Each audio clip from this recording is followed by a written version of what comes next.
அதே மாதிரி இப்போ வந்து பொண்ணு தொடங்கியிருக்கிறாங்க அந்த நயன்தாரா மேடம் நயன்தாரா அவங்க குடும்பம். அவங்க எப்படியோ அவங்க வாழ்க்கையில் எப்படியோ அவங்களுக்கு அமைஞ்சு அவங்களுக்கு நம்ம ஒருத்தர் வந்து சொல்ல முடியுமா இந்த மாதிரி தான் எல்லாமே அமையும்னு? யாராவது நல்லவங்க இருக்கிறாங்களா உலகத்தில்? யார் நல்லவங்க இல்லை. இந்த பூமிக்கு பிறந்த எல்லாருமே பாவிகள் தான் சொல்லப்படுது. யாருமே வந்து பரிசுத்தவான்களே கிடையாது இந்த பூமியில். நம்ம பேசுகிற நாமும் பாவிகள் தான், சரிங்களா? அப்படி இருக்கும்போது அந்த அம்மா கல்யாணம் ஆகி 2 குழந்தை போச்சு. அந்த குழந்தைங்கள பற்றி ஐயையோ அந்த குழந்தைங்கள பற்றி அப்படி பிறந்துருச்சு இப்படி பிறந்துருச்சு, அவங்கள ஏமாற்றிட்டாங்க, அவங்க அப்படி பண்ணிட்டாங்க, அவங்க இப்படி பண்ணிட்டாங்க, அவங்கள குறித்து அவ்வளோ விமர்சனம் பண்ணுறீங்க. அவங்க எப்படி இருந்தால் உங்களுக்கு என்ன? அவங்களுக்கு ஒரு கல்யாணம் ஆகிடுச்சு, அவங்களுக்கு வாழ்க்கை அமைஞ்சிச்சு, அவங்க பாட்டுக்கு அவங்க வாழ்ந்துட்டுருக்குறாங்க. உங்களை யாராவது வந்து கேட்குறாங்களா?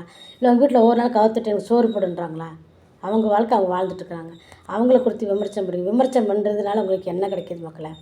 உலகத்தில் பேசுகிறதுக்கு ஒன்றுமே இல்லையா? உங்களுக்கு எவ்வளோ இருக்குது பேசுகிறதுக்கு? இந்த பூமியில் நம்ம வீடியோ எடுத்துகிட்டு போனோம்னா அந்த பூமியில் நமக்கு இயற்கை கொட்டி கிடக்குது. அதெல்லாம் குறித்து நீங்கள் பேசுங்க. அடுத்தவங்க வாழ்க்கையை குறித்து பேசி நீங்கள் வைத்த கழுவுறதுக்கு அதுக்கு நீங்கள் ஒரு ஜான் கயரே உங்களுக்கு போதும் மக்களே. நீங்கள் பண்ணுற அட்டூழியத்துக்கு அடுத்தவங்களை குறித்து எப்போ பாரு விமர்சனம் பண்ணுறீங்க. இதில் ஒரு சகோதரன் ஒரு தம்பி வந்து பேசுகிறாரு பாருங்கள். ஒவ்வொருத்தர் தப்பு செய்யும்போது அப்பப்போ இது பண்ணுறாரு. உண்மையில் அந்த தம்பி எனக்கு ரொம்ப பிடிச்சிருக்குது. அந்த மாதிரி இங்கே பேசுங்க. தப்பு செய்கிறீங்க, இது தப்பு செய்யக்கூடாதுன்னு சொல்கிறாரு. அது நல்ல விஷயந்தான். ஒரு பையன் வந்து கோயம்புத்தூர் மாப்பிள்ளை வந்துட்டு ஒரு வீடியோ எடுத்துருக்கு, இது போட்டுக்கிறாட்டுருக்கு, சேனல் வச்சுக்கிறாட்டுருக்குது. அது உங்களுக்கு பிடிச்சிருக்குன்னா அதை லைக் பண்ணுங்கள், அதை ஃபாலோ பண்ணுங்கள், அது நீங்கள் பின்தொடருங்கன்னு சொல்லி அந்த பையன் சொல்லிவிட்டு எல்லாத்துக்கும் காசு கொடுக்குறான்.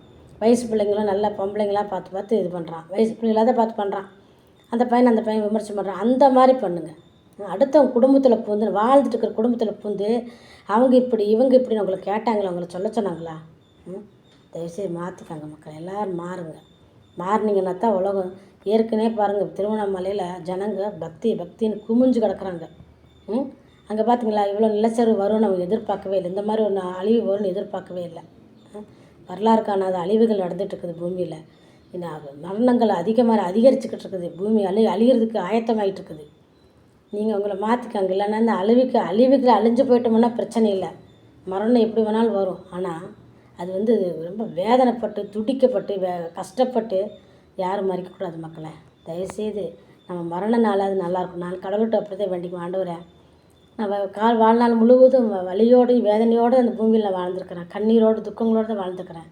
என்னுடைய மரணமாவது அமைதியாக சந்தோஷமாக நிம்மதியாக வழி இல்லாமல் போகட்டுமேன்னு சொல்லி நான் ஒவ்வொரு நாளும் கடவுள்கிட்ட வேண்டிக்குவேன்.